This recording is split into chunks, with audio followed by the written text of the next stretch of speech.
See what the security camera at a small gas station captured. A blue 1986 Chevrolet van pulls up to the pumps. The engine shuts off, 2 doors open. A young man steps out from the driver's side. He's tall, wearing casual clothes. He walks around to the fuel pump and begins filling the tank. On the other side of the van, a young woman exits the passenger door. She reaches for the squeegee sitting in a bucket of soapy water.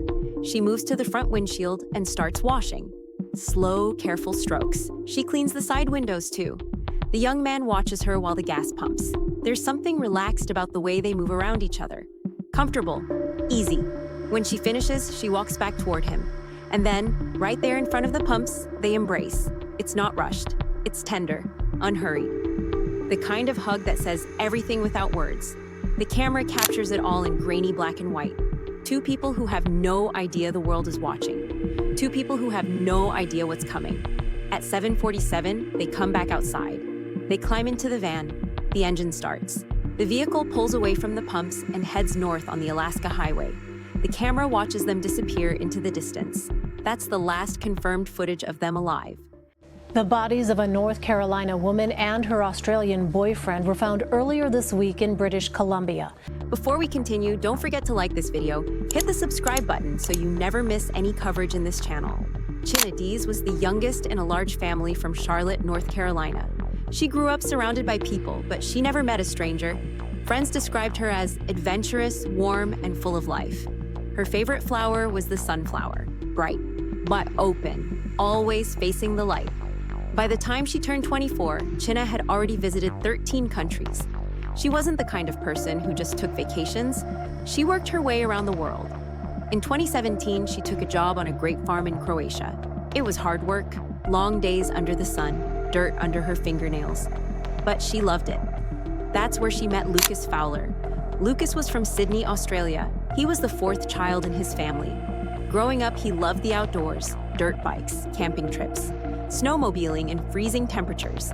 He was the kind of person who could make sleeping in a broken-down van feel like the greatest adventure of your life. Before he met Chynna, Lucas had spent 2 years backpacking around the world. He was restless in the best way, always moving, always exploring. When he arrived at that grape farm in Croatia, he had no idea his life was about to change. He and Chynna fell in love.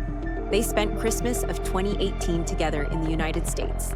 Chynna's mother, Sheila Deese, said they got to spend 3 months with Lucas over the holidays. He fit right in, he was kind, he was thoughtful, he made Chynna happy. Lucas's father, Stephen Fowler, was a chief inspector with the New South Wales Police in Australia. He said something that still echoes today. The day Chynna stole Lucas's heart, she became family. That's what they were building toward, a lifetime together. After the holidays, Lucas went back to work on a remote ranch in British Columbia. It was isolated, quiet, but even there, he and Chynna stayed connected.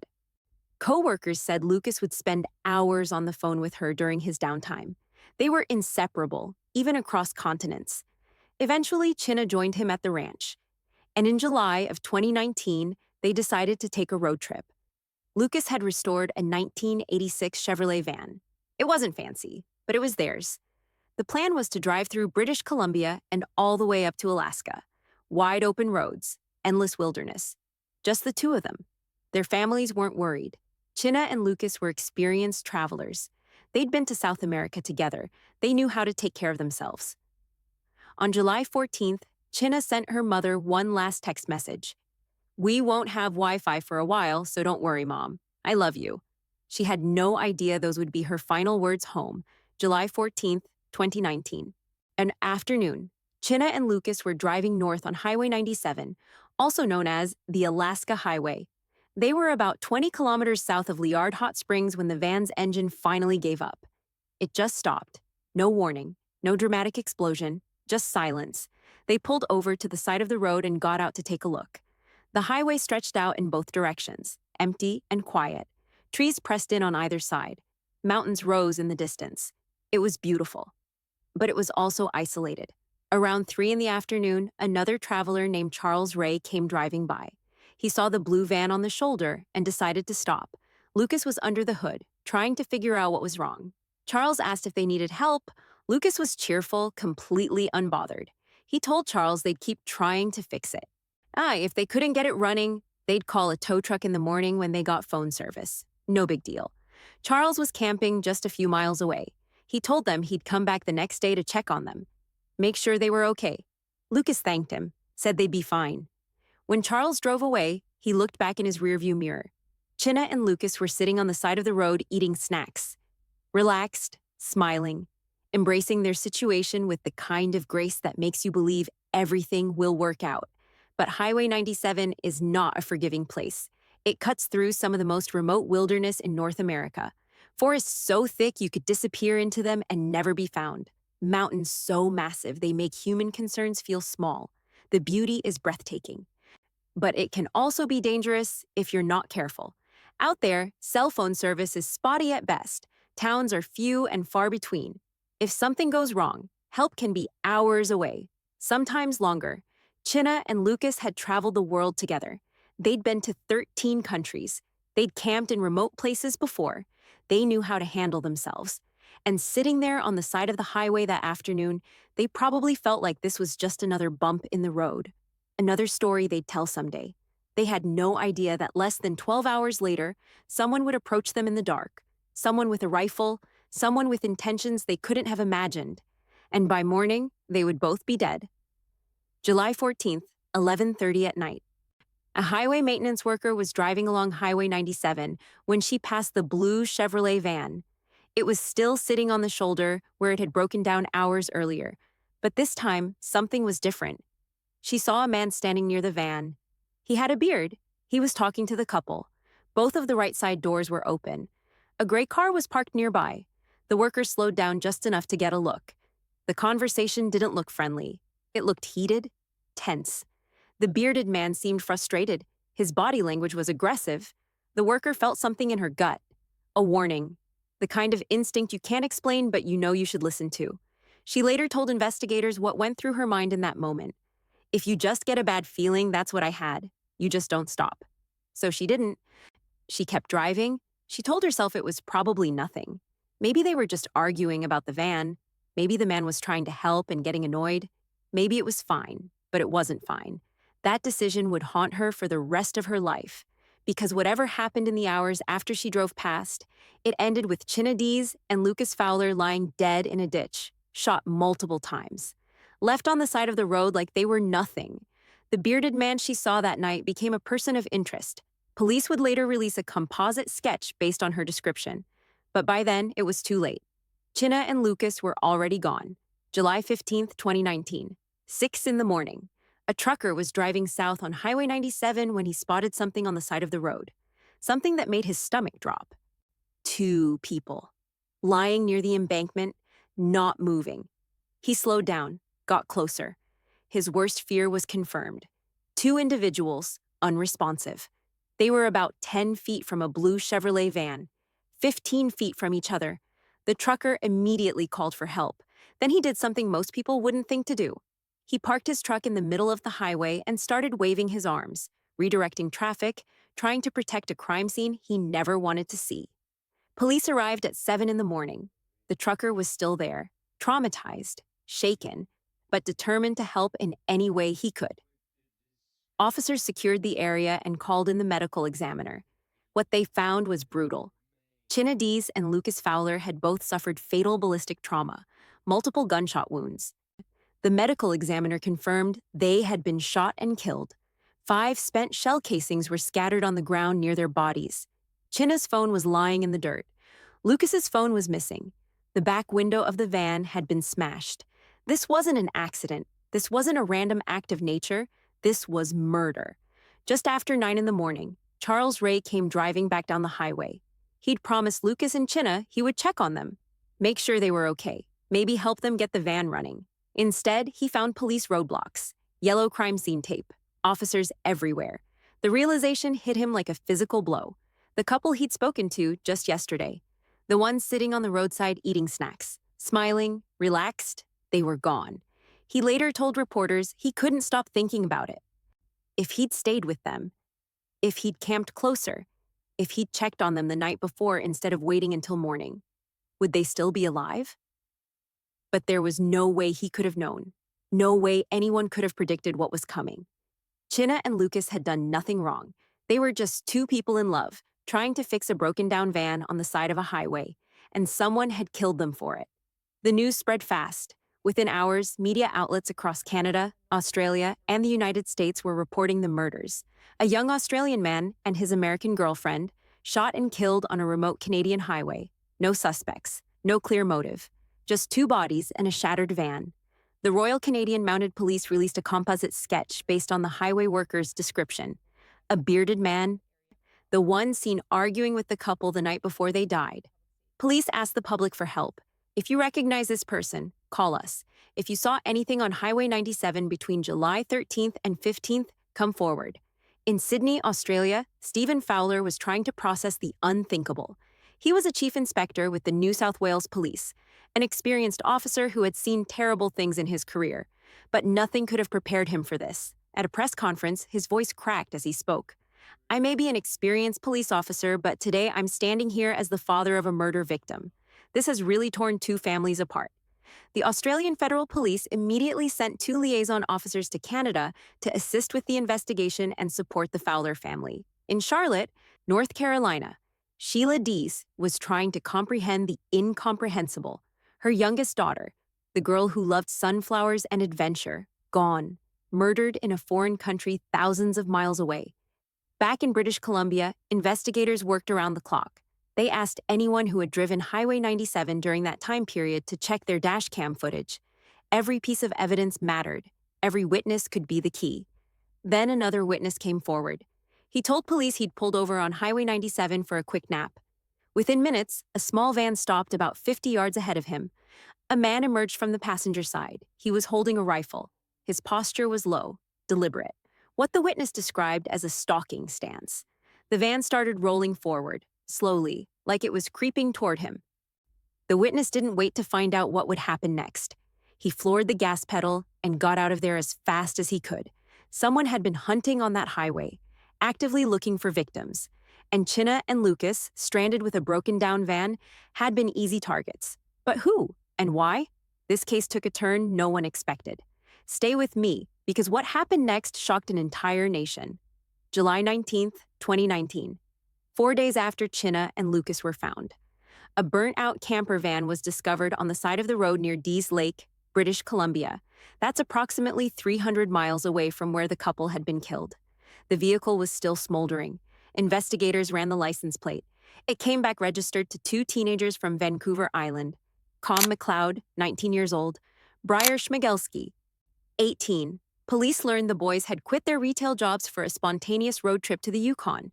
Their families had last heard from them days earlier. Everything seemed fine then. Now their van was destroyed and the boys were missing. Investigators feared the worst. Maybe the same person who killed Chynna and Lucas had now taken two more victims. But then, about 1 mile from the burnt van, officers found something else. A body. A man in his 50s or 60s, gray beard. No identification on him. No wallet. No phone. Police released a sketch to the public, hoping someone would recognize him. Helen Dyke saw the sketch on the news. Her heart sank. She picked up the phone and called police. I think that's my husband, Leonard. Leonard Dyke was 64 years old. He was a botany lecturer at the University of British Columbia. His students loved him. He had a dry sense of humor and a deep passion for plants. He could make people fall in love with seaweed and moss and organisms most people never noticed.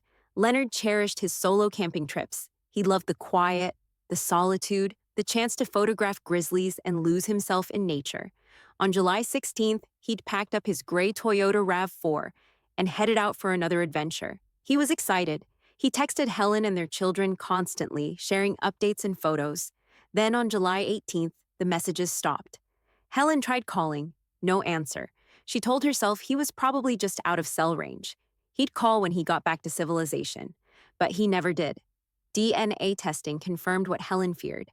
The third victim was Leonard Dyke, a kind husband, an attentive father, an inspiring teacher who made the world a little more curious. Gone. 3 people, 3 separate lives, all ended on remote highways in northern British Columbia within days of each other.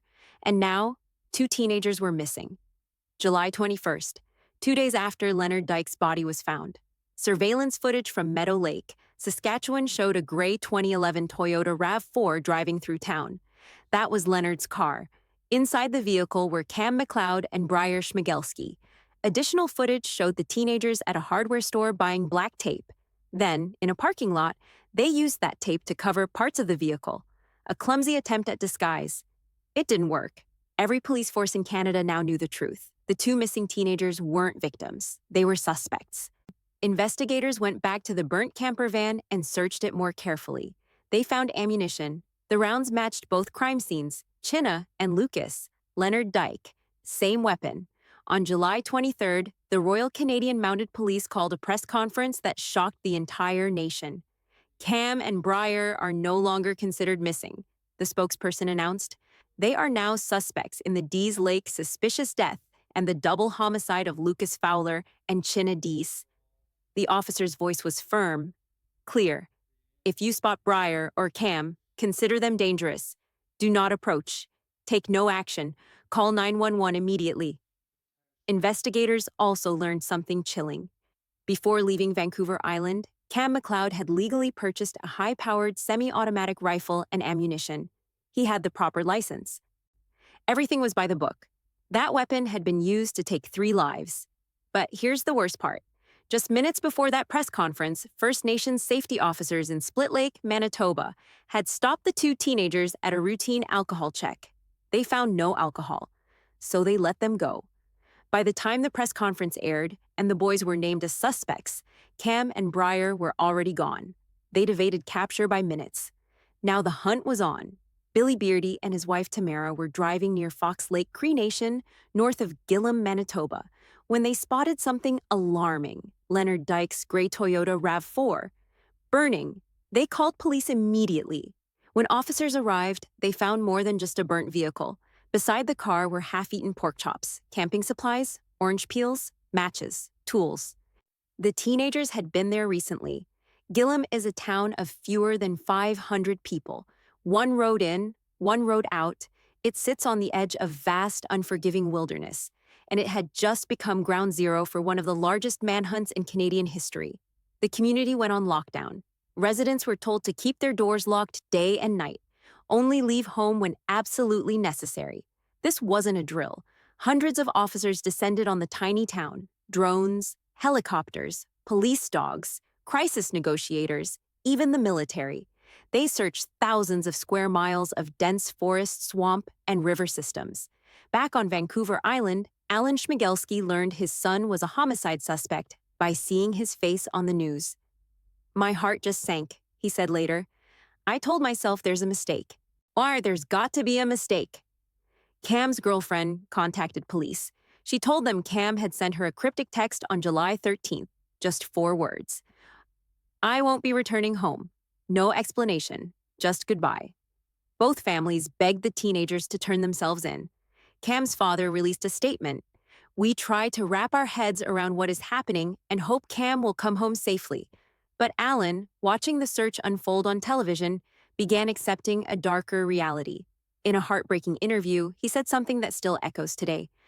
"A normal child doesn't travel across the country hurting people. A child in serious pain does." He seemed to predict the ending. They're going to go out in a dramatic final stand. Trust me on this. While hundreds of officers searched, one man became indispensable. Billy Beardy, a local from Fox Lake Cree Nation. His knowledge of the terrain, the water systems, the land itself proved crucial. He guided search teams through areas most people would never dare to enter. Officers began finding evidence along the Nelson River. Cam's backpack. Inside were ammunition, his wallet, and clothes. They also found Leonard Dyke's toiletries bag and a sleeping bag. Billy noted something important. The items hadn't washed up naturally. The current was too strong, the swells too powerful. Someone had dumped them deliberately. The teenagers were on foot now, struggling, dumping weight as exhaustion set in. The terrain was unforgiving. Swampy ground that could swallow you. Clouds of biting insects. Bears. Sweltering heat during the day. Cold at night. Billy told reporters, "Some parts are so dangerous, even locals wouldn't venture out. The land doesn't forgive you." On August 2nd, helicopters spotted a damaged boat along the Nelson River shoreline. The net was tightening. Somewhere out there, 2 teenagers were running out of time, running out of options, and running out of land. August 7th, 2019. Billy Beardy piloted a jet boat down the Nelson River one final time. Royal Canadian Mounted Police officers were aboard. The search had been going on for weeks. Everyone was exhausted, but they weren't giving up. Suddenly, Billy spotted something. A raven, jumping around in a riverside ravine. His instincts fired immediately. Any bushman knows if there's a raven there, he's eating something. He stopped the boat. Right there, where the raven fed. Search teams moved in. They combed the area near a small creek just off the Nelson River, and there, amongst the bushes, they found two bodies. Com McLeod, 19 years old, Briar Schmigelski, 18. They were nearly 2,000 meters from where their violence had begun. The manhunt was over. The medical examiner later determined that Cam had ended Briar's life before taking his own. A final mutual agreement. Next to Cam's body was one rifle. The other was still loosely in his grasp. Nearby, investigators found Leonard Dyke's digital camera. On it were 6 videos and 3 images. One image showed Briar posing with the semi-automatic rifle. Another was a selfie of Cam. In the videos, both teenagers took full responsibility for all 3 deaths. Chynna Deese, Lucas Fowler, Leonard Dyke. But they gave no motive, no explanation, no reason why. In some of the videos, they discussed fleeing to Europe or Africa to continue their attacks. In others, they contemplated ending their own lives. The footage was cold, remorseless, matter-of-fact, like they were talking about the weather. Police made a decision. The videos would never be released to the public, not to the families, not to the media. The risk of inspiring copycats was too high. The 2 teenagers who had destroyed 3 families were gone, but the questions they left behind would never be answered. The Royal Canadian Mounted Police Behavioral Analysis Unit made a firm decision.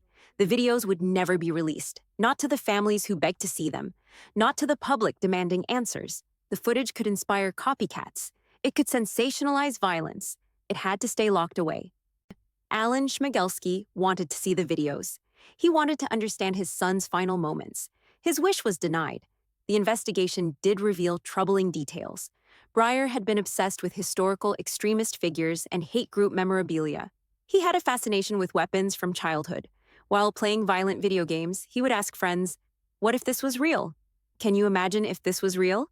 His excitement disturbed them. Alan admitted his son's life had been troubled. His divorce from Briar's mother affected the boy deeply. Briar retreated into YouTube and video games. He became increasingly introverted, seldom communicated, but Cam's family saw a different boy. Quiet, polite, kind. They couldn't reconcile that young man with a killer. Helen Dyke, Leonard's wife, offered grace to both families. They should not feel guilt for how they raised their boys. It has nothing to do with that. It's those boys' decision to take lives. Assistant Commissioner Kevin Hackett called it one of the most dynamic and unpredictable cases in his memory. It's going to be extremely difficult for us to ascertain definitively what the motive was. In October of 2019, Billy Beardy was elected chief of Fox Lake Cree Nation. The Kiowa Tribal Council honored him with a star blanket and an eagle feather.